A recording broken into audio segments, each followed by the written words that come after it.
Two bodies A and B of mass m and 2m respectively are placed on a smooth floor.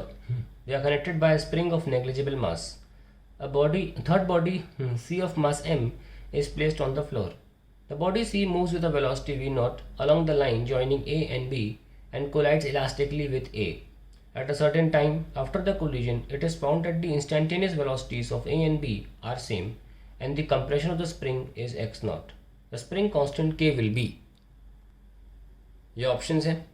अब question situation ये कहती है कि surface पे दो बॉडीज़ हैं, एक मास m की और ये दोनों कनेक्टेड हैं स्प्रिंग से.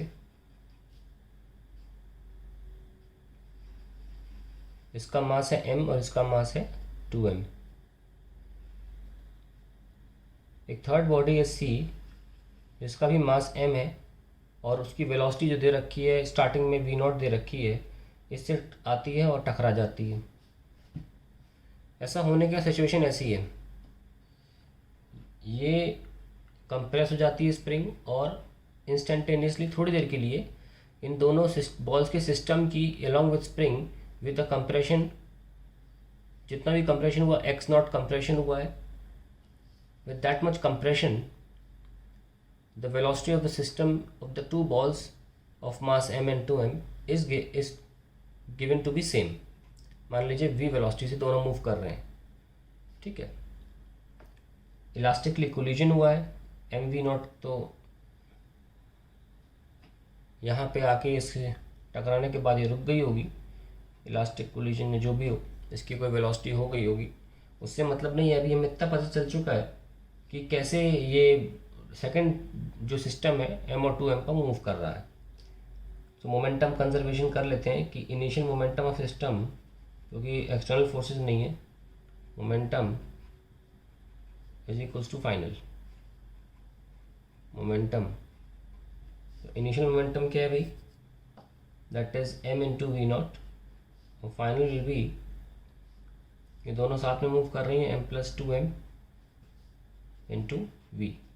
ध्यान रखें कि क्योंकि इलास्टिक कोलिजन है और ये इससे टकराती है और दोनों के मासेस सेम है, तो it will come to rest. So we have M we not upon 3m is equals to V cancel, so we have V not by 3. So that is the speed with which the system of m and 2m moves. अब conservation of energy लगा लेते हैं.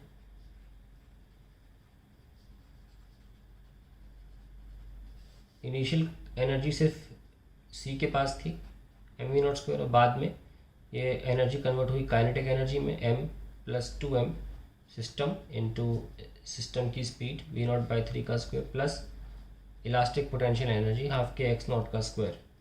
सो we have M we not square by 2 minus 3m, 3 cut जाएगा.